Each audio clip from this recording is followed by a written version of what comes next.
जय श्री कृष्णा। माघ मास महात्म्य में आज सुनिए आगे की कथा। श्री सूत जी कहते हैं कि पूर्व काल में वास्कली नाम से प्रसिद्ध दानवों का एक राजा था। वह बड़ा बलवान और संपूर्ण देवता, गंधर्व, नाग और राक्षसों के लिए भी अजय था। उस महाबली दानव ने संपूर्ण भूमंडल को अपने वश में करके दैत्यों की सेना को साथ में लेकर देवलोक पर चढ़ाई कर दी। वह देवताओं और असुरों में एक दूसरे का संहार करने वाला बड़ा भयंकर युद्ध हुआ।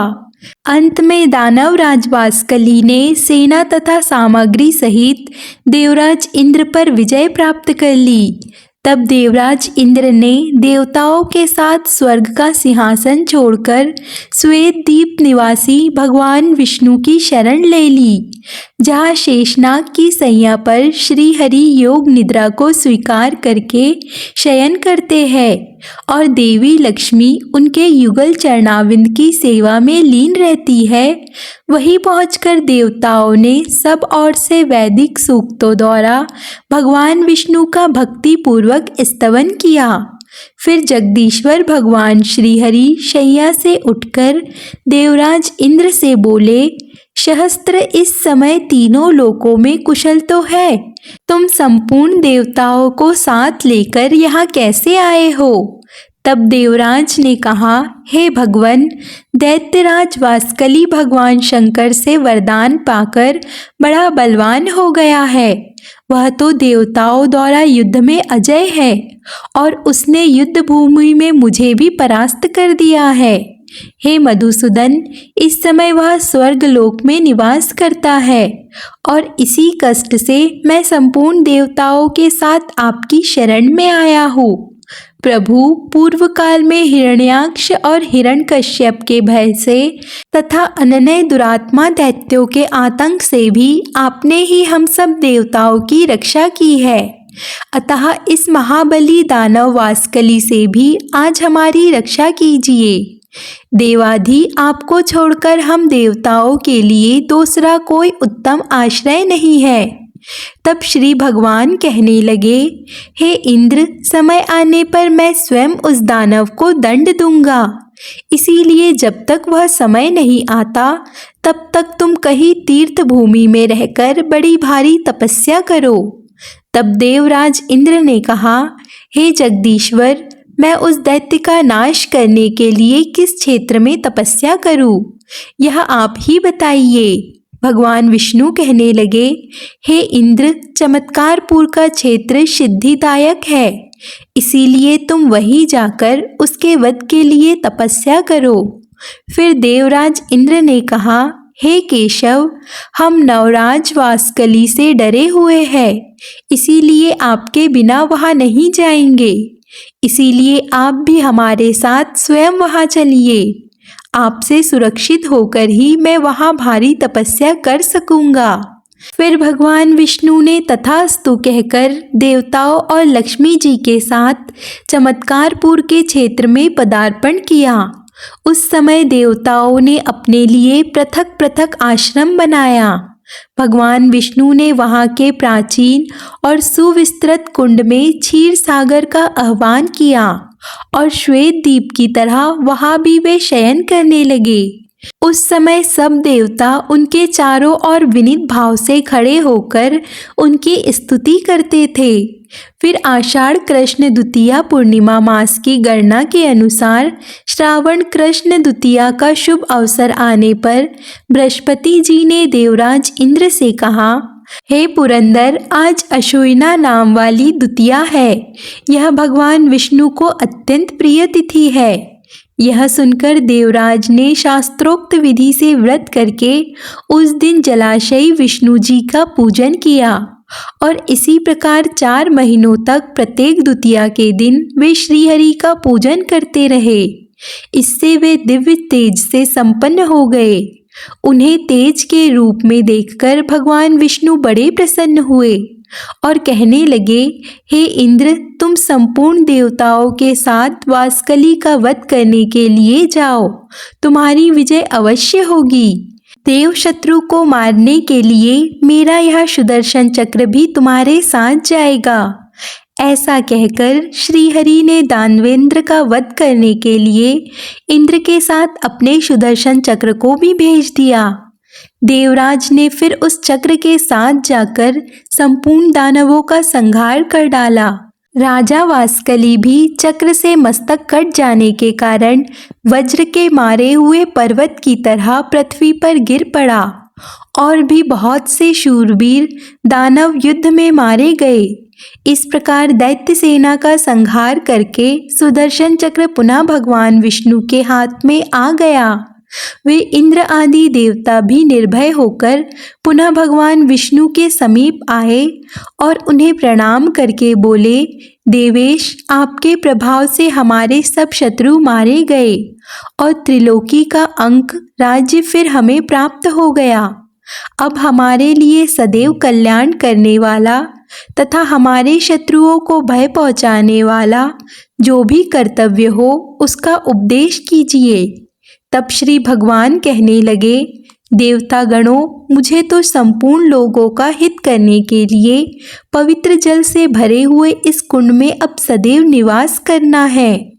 तुम्हारे लिए प्रतिवर्ष यहाँ आकर प्रयत्नपूर्वक चातुर्मास में होने वाले अश्वमने करना चाहिए, जिससे तुम्हारे शत्रु होंगे ही नहीं।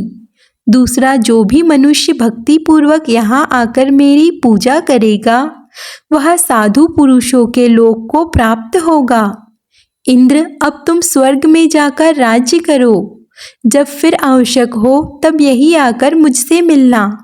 श्री सूत जी कहते हैं, इसके बाद देवराज इंद्र भगवान विष्णु को प्रणाम करके चले गए। भगवान लोक हित के लिए वहीं रहने लगे। हे ब्राह्मणों, जो मनुष्य श्रद्धा पूर्वक भक्ति भाव से उन जलशयी भगवान विष्णु की पूजा करता है वह परम गति को प्राप्त होता है। फिर सब देवताओं ने मिलकर वहाँ द्वार का निर्माण की। वहाँ चौमासे में भगवान विष्णु का पूजन करके मनुष्य मनोवांछित फल की कामनाओं को प्राप्त कर लेता है। इसीलिए सर्वदा प्रयास करके सभी मनुष्यों को उस द्वारका की पूजन करनी चाहिए। श्री सूत जी कहते हैं, हे विप्रवरों, उसी क्षेत्र में एक दूसरा कुंड भी है जो विश्वामित्र ऋषि के द्वारा प्रकट किया गया है और वह सभी कामनाओं को पूर्ण करने वाला है। तब ऋषियों ने पूछा, हे सूतनंदन, विश्वामित्र मुनि का वह निर्मल तीर्थ किस समय वहाँ प्रतिष्ठित हुआ है? सूत जी कहने लगे, हे द्विजवरों, वहाँ पहले से एक साधारण झरना था जो पृथ्वी पर महात्म्य से युक्त होकर बहता था। फिर उसी में देवनदी गंगा वहाँ स्वयं आकर स्थित हुई, जिसमें स्नान करने वाला पुरुष तत्काल सभी पापों से मुक्त हो जाता है। और जो मनुष्य वहाँ पितरों के उद्देश्य से श्रद्धा पूर्वक श्राद्ध कर्म करता है उसका वह श्राद्ध पितरों को अक्षय तृप्ति प्रदान करने वाला होता है। उस उत्तम तीर्थ में जो कुछ दान, होम और जप आदि सत्कर्म किया जाता है उसका अनंत फल होता है। एक समय की बात है, व्याध के बाण से घायल हुई एक हिरणी उस देव नदी के जल में घुसी और वही उसकी मृत्यु हो गई। उस पुण्य जल के प्रभाव से वही हिरणी स्वर्गलोक में मेनका नामक अप्सरा हुई। वह अप्सरा उस तीर्थ के प्रभाव का स्मरण करती हुई चैत्र शुक्ल तृतीया को रविवार और भरणी नक्षत्र का योग होने पर सदा वहां आकर स्नान किया करती थी। किसी समय वैसा ही योग आने पर मुनीश्वर विश्वामित्र भी कहीं से घूमते हुए उसी तीर्थ में आ गए। इधर मेनका भी देव दर्शन के लिए स्वर्गलोक से आई और भगवान की पूजन करके स्वर्ग में जाने लगी। तब तक उसकी वहां इधर उधर घूमते हुए मुनिवर विश्वामित्र पर नजर पड़ गई। उन्हें देखते ही मेनका काम के अधीन हो गई और शीघ्रता पूर्वक उनके समीप गई। उस अदृष्टपूर्ण सुंदरी को देखकर मुनि ने पूछा, कल्याणी, तुम्हारा शुभ हो। मन, वाणी और क्रिया द्वारा भगवान विष्णु के चरणों में तुम्हारी अविचल भक्ति हो। क्या तुम सदाचार और विनय से युक्त होकर सदा प्रेम बोलती हुई अपने पति के चरणारविंद की सेवा में संलग्न रहती हो? क्या तुम्हें सदा अपने पति की प्रियतमा होने का सौभाग्य प्राप्त है? क्या पति के सामने या परोक्ष में भी तुम दान आदि से अपने बंधु बांधव और सुहृदय का सत्कार करती हो? क्या तुम पति के सो जाने पर सोती और उनके जागने से पहले ही उठ जाती हो? क्या प्रातःकाल उठकर तुम प्रतिदिन अपने घर में स्वयं ही झाड़ू लगाती हो? क्या देवताओं को नमस्कार करके घर के गुरुओं को प्रतिदिन प्रणाम करती हो और उन सबको अपनी शक्ति के अनुसार अन्न और जल देकर फिर सबके बाद भोजन करती हो? क्या जल जंतुओं की रक्षा करती हुई अपने सघन वस्त्र से पानी की 7 बार छानकर पीती हो? कभी सूर्यास्त के समय तुम भोजन तो नहीं करती? अपने सेवकों, कुटुंबजनों और विशेषतः साधु संतों को दिए बिना तो तुम भोजन नहीं करती? क्या तुम दया भाव से युक्त होकर शरीर को कलेश देने वाले जू, खटमल और मच्छर आदि का भी पुत्र की तरह पालन करती हो? क्या साधु पुरुषों के मुख से प्रतिदिन भक्ति पूर्वक कल्याणमयी हो और सुनकर आदर के साथ उनका पालन भी करती हो? क्या पवित्र शास्त्र कथा सुनकर भी तुम शास्त्र का वाचक कर और उसकी विशेषता का व्याख्यान करने वाले विद्वान का भी पूजन करती हो? क्या प्रतिदिन शिव मंदिर में अपनी शक्ति के अनुसार तुम संगीत वाद आदि की व्यवस्था करती और भेंट पूजन उपहार चढ़ाती हो?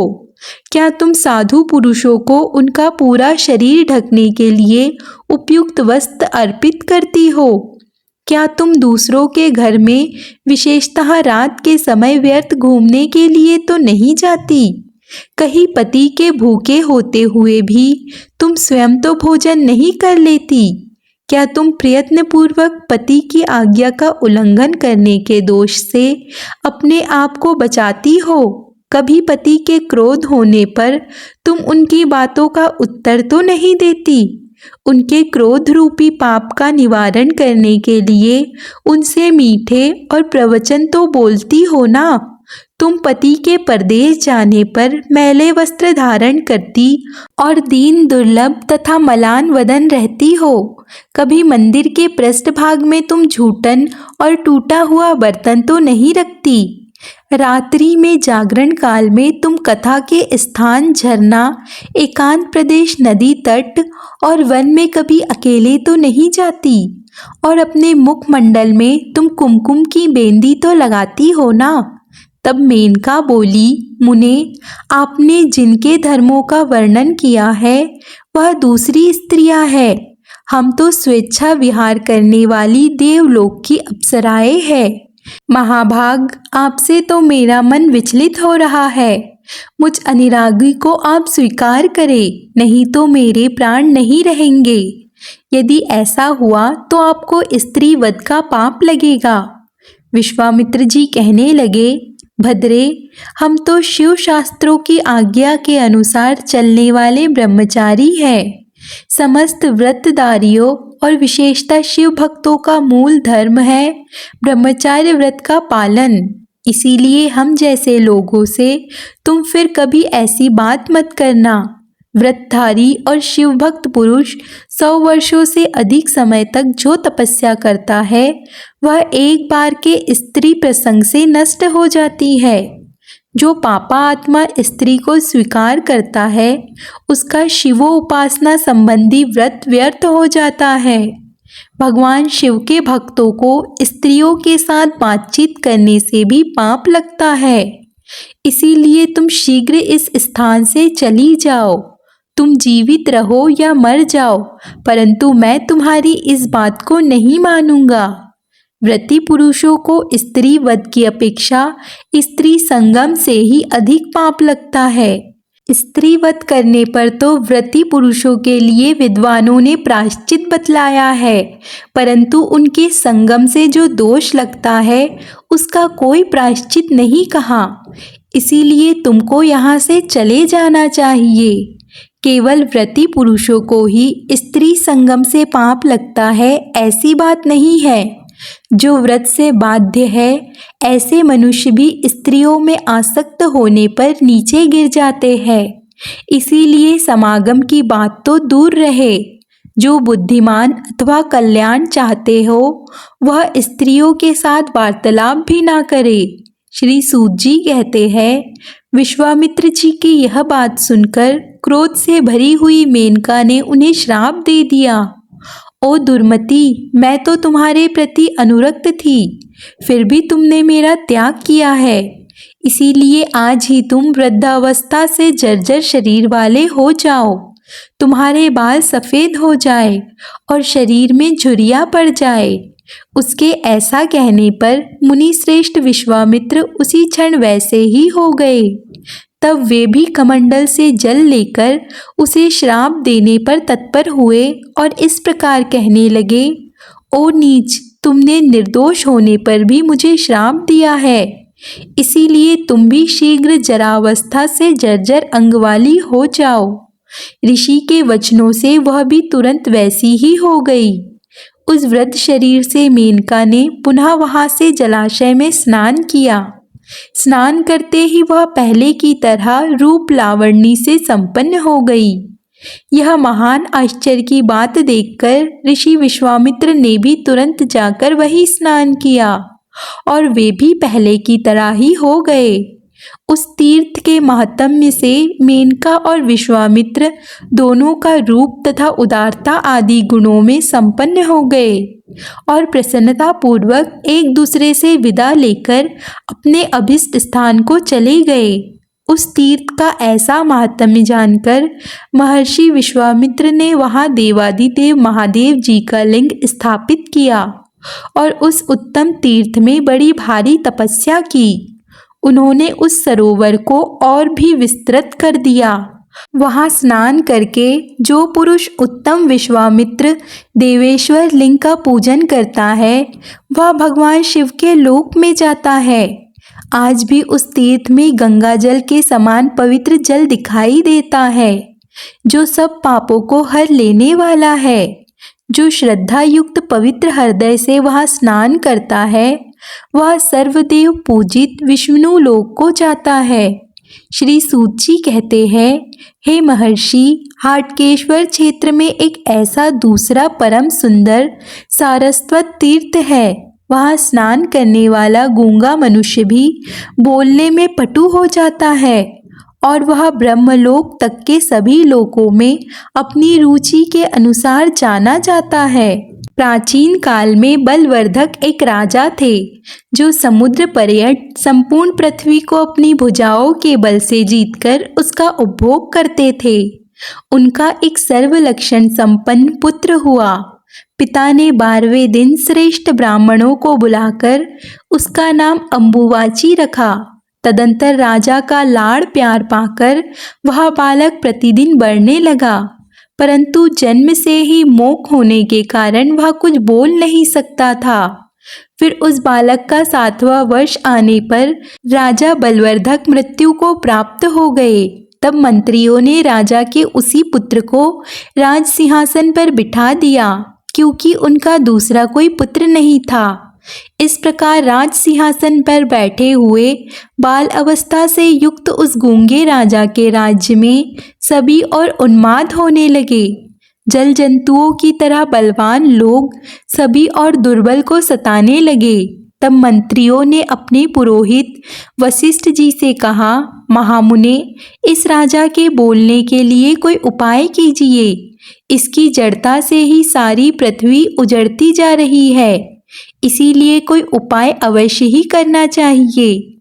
तब दीर्घ काल तक विचार करके वशिष्ठ जी ने मंत्रियों से कहा, हाटकेश्वर क्षेत्र में सभी कामनाओं को देने वाला सारस्वत नामक तीर्थ है, वही राजा स्नान करे। तब महर्षि वशिष्ठ के कहने से राजा अम्बुवाची ने तत्काल जाकर उस तीर्थ में स्नान किया और उसी क्षण से वे मधुर स्वर से बोलने वाले वक्ता हो गए। राजा ने सरस्वती देवी का ऐसा प्रभाव जानकर बड़ी श्रद्धा के साथ उनका चिंतन किया और नदी के तट में मिट्टी लेकर स्वयं ही सरस्वती देवी की चतुर्भुज मूर्ति का निर्माण किया। वे दाहिने हाथ में मनोहर कमल और नक्षत्रों के तेज को तिरस्कृत करने वाली अक्षयमाला लिए हुए थी तथा बाएं हाथ में उन्होंने दिव्य जल से भरा हुआ कमंडल और सब विद्याओं की उत्पत्ति की स्थानभूत पुस्तकें ली हुई थी। ऐसी मूर्ति का निर्माण करके राजा ने यत्नपूर्वक उसे शिलापृष्ठ पर स्थापित किया और धूप माला तथा चंदन से भक्ति पूर्वक उसकी पूजा की। फिर श्रद्धा भाव से पवित्र हृदय के द्वारा उनके आगे शुद्ध और विनीत भाव होकर नरेश ने उच्च स्वर से देवी की स्तुति की। देवी सत असत रूप तथा बंध मोक्ष रूप जो कोई भी वस्तु है वह सब गुप्त रूप से स्थित रहने वाली आपके द्वारा व्याप्त है। ठीक उसी तरह जैसे अग्नि के द्वारा ईंधन व्याप्त होता है, आप ही सिद्धि रूप में सभी लोगों के हृदय में निवास करती हो। हे देवेश्वरी, आपकी जीवा पर वाणी रूप से और नेत्र में ज्योति रूप से विराजमान हो। तीनों लोकों में एकमात्र आप ही भक्ति भाव से ग्रहण करने योग्य हो। शरण में आए हुए दीनों और पीड़ितों की रक्षा में आप सदा तत्पर रहती हो। आप कीर्ति, आप ही धृति, आप ही मेघा, आप ही भक्ति और आप ही प्रभा कही गई है। समस्त प्राणियों में निवास करने वाली कांति, सुधा और निद्रा भी आप ही है। दृष्टि, पुष्टि और श्री प्रीति, स्वाहा स्वधा, रात्रि रति, पृथ्वी, गंगा, सत्य, धर्म, मनसनी, लज्जा, शांति, स्मृति, दक्षा, गौरी, रोहिणी, क्षमा, कुहू, राका, अदिति, ब्राह्मणी, विंता, लक्ष्मी, कद्र, दक्षायणी, सती, शिवा, गायत्री, सावित्री, कृषि, वृष्टि, श्रुति, कला, वेला, नाड़ी, त्रुटि, काष्ठा, रसना और सरस्वती सब कुछ आप ही हो। इसके सिवा तीनों लोकों में और भी जो कुछ है जो अधिक होने के कारण मेरे द्वारा नहीं कहा गया हो, वह सब चेष्टा युक्त और चेष्टा रहित वस्तुएं आपका ही स्वरूप है। गंधर्व, किन्नर, देवता, सिद्ध, विद्धार, नाग, यक्ष, गुहा, भूत, दैत्य और विनायक गण आदि सब आपके ही प्रसाद से परम सिद्धि को प्राप्त हुए हैं। अन्य देवता कष्ट पूर्वक आराधना और पूजा करने पर ही मनुष्य के पाप हरते हैं, परंतु आप केवल नाम लेने से ही सबका उद्धार कर देती हो। राजा अंबुवाची के द्वारा इस प्रकार स्तुति किए जाने पर देवेश्वरी सरस्वती देवी ने अत्यंत हर्षित होकर कहा, हे राजन, मैं तुम्हारी स्वस्थ भक्ति और इस स्तुति से बहुत संतुष्ट हूँ, इसीलिए तुम शीघ्र ही कोई मनोवांछित वर मांगो। तब राजा ने कहा, हे देवी, आज से मेरी प्रार्थना स्वीकार करके आप सदा इसी तीर्थ में निवास करें और आपकी यह पूजनीय प्रतिमा त्रिभुवन विख्यात होकर इस तीर्थ में मेरी सुस्थिरता कीर्ति के रूप में विद्यमान रहे। जो यहाँ स्थिर रहने वाली आपकी आराधना जिस भी निमित्त करे, उसकी भक्ति के अनुसार आप उसकी कामना को शीघ्र ही पूर्ण करें। तब देवी सरस्वती बोली, राजन, जो इस शुभ सुशील में स्नान करके अष्टमी और चतुर्दशी तिथि को यहाँ मेरी पूजा करेगा, उसकी मनवांछित कामनाओं को मैं अवश्य ही पूर्ण करूँगी। श्री सूत जी कहते हैं, इस प्रकार परमेश्वरी सरस्वती देवी सभी लोगों के हित के लिए तभी से वहाँ निवास करने लगी। जो मनुष्य अष्टमी और चतुर्दशी को उपवास करके श्वेत पुष्प और चंदन आदि के द्वारा वहाँ उनका पूजन करता है, वह जन्म जन्मांतर तक उक्त वक्ता और मेधा से संपन्न होता है। सरस्वती के प्रसाद से उसके वंश में कोई भी मूर्ख नहीं पैदा होता। जो सरस्वती देवी के आगे धर्म कथा श्रवण करता है, वह उनके प्रभाव से 3 युगों तक स्वर्गलोक में निवास करता है। जो सरस्वती देवी के मंदिर में सदा श्रद्धा पूर्वक विद्या दान करता है, वह अश्वमेघ यज्ञ का फल पाता है। जो वहाँ श्रेष्ठ ब्राह्मण को धर्मशास्त्र को पुस्तक दान करता है वह भी अश्वमेध यज्ञ का फल पाता है। जो देवी सरस्वती के आगे खड़े होकर वेद पाठ करता है वह संपूर्ण अग्नि स्टोम यज्ञ का फल प्राप्त करता है। आज के अध्याय को यहाँ पर विराम देते हैं। इसके आगे का वृत्तांत आप अगले अध्याय में अवश्य सुनिए। और अगर आपको आज की कथा पसंद आए तो वीडियो को लाइक, कमेंट, शेयर ज़रूर कीजिए और चैनल को सब्सक्राइब कर लीजिए।